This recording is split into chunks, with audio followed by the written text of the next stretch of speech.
All right, let's dive right into a mystery that I know plagues so many factories out there. It's that classic story, right? You've got all the right pieces, but you're still falling short of your goals.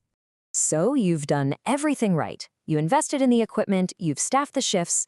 On paper, everything looks perfect. So why in the world are those deadlines constantly slipping away? It's a super frustrating problem. And here's a hint, the answer isn't about working harder. It's about understanding what your factory can actually do. And this, right here, brings us to the absolute heart of our explainer today.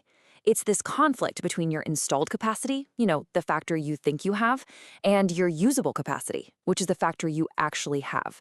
Bridging that gap, that's the secret to hitting your targets every single time. Okay, so how do we unmask this gap? It all starts by getting really clear on the difference between two critical numbers: rated capacity and actual capacity. And trust me, this is where most production plans start to go off the rails. First up is rated capacity.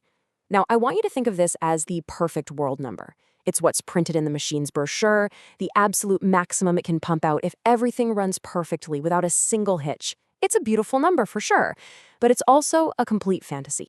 And here's exactly why it's a fantasy. Rated capacity makes some pretty wild assumptions, doesn't it? It assumes machines never break, setups are instant, everyone always shows up for work, every single part is perfect, and the line just runs and runs without stopping. I mean, come on, we all know the real world just doesn't work like that. And that brings us to the only number that really matters for a planner: actual capacity. This isn't guesswork, this is the truth. It's the real, data-driven output you can actually expect once you factor in all the messy, unavoidable realities of the factory floor. So what are these real-world losses? Well, it's all the stuff you already know happens every single day. It's the time it takes to change over a machine. It's planned maintenance. It's those unexpected breakdowns. It's operator breaks, parts that have to be reworked, and all those tiny little stops that really add up. These aren't failures. They're just a predictable part of the process. And wow, this chart just says it all, doesn't it? You might plan your whole day around a rated capacity of 800 units, but when you factor in reality, your actual capacity is probably closer to 650. That 150 unit gap, that's where you start overpromising. That's where delivery dates get missed. But hold on, that gap isn't just about one single machine. To really solve this mystery, we have to look at the whole system and find the true constraints, or, as I like to call them, the accomplices that are slowing you down. The first and most famous accomplice is the bottleneck. It's a really simple but incredibly powerful idea. Your entire production line can only move as fast as its slowest part. It doesn't matter how fast the other machines are, they're all just going to be waiting for the bottleneck. Let's walk through a super simple example. Let's say Operation A is just humming along, cranking out 120 units every hour. Fantastic, right?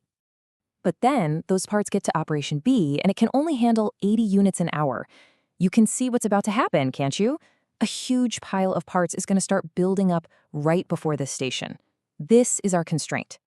And even if the next step, Operation C, is faster and can handle 100 units, it doesn't matter one bit. It's only ever going to get 80 units an hour from its slow-poke neighbor, Operation B. So here's the million-dollar question. What's the real maximum output of this entire line per hour? It's not an average, and it's definitely not the fastest. The real output is 80 units, the max speed of your slowest machine. That's your bottleneck. But hey, machines aren't the only bottlenecks. Let's talk about the other critical accomplice in this whole story: people.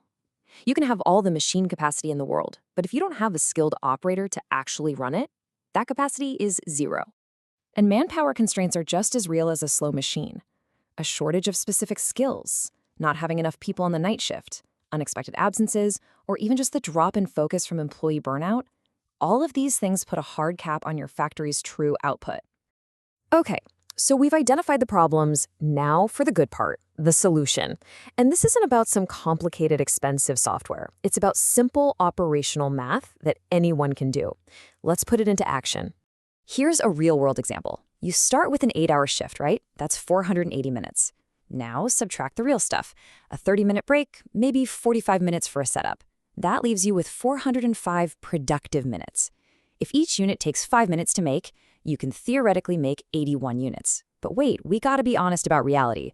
Let's say you have a 5% rejection rate. So we just multiply by 95%, which gives us our true number, 77 good units.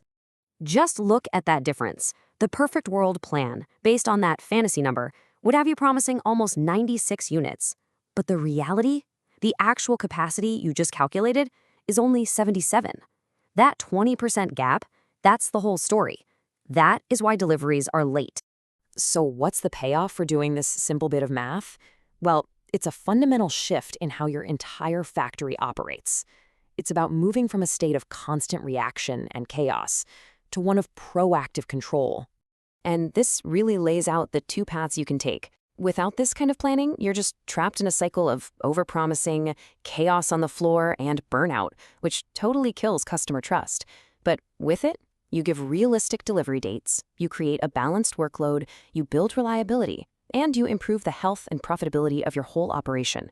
So, the bottom line is this. Capacity planning isn't just a good idea. It's non-negotiable for a successful operation. It's not about guessing or estimating. As this final slide says, it is operational mathematics. It's the simple, powerful tool that gives you back control. And knowing your true capacity, well, that changes absolutely everything.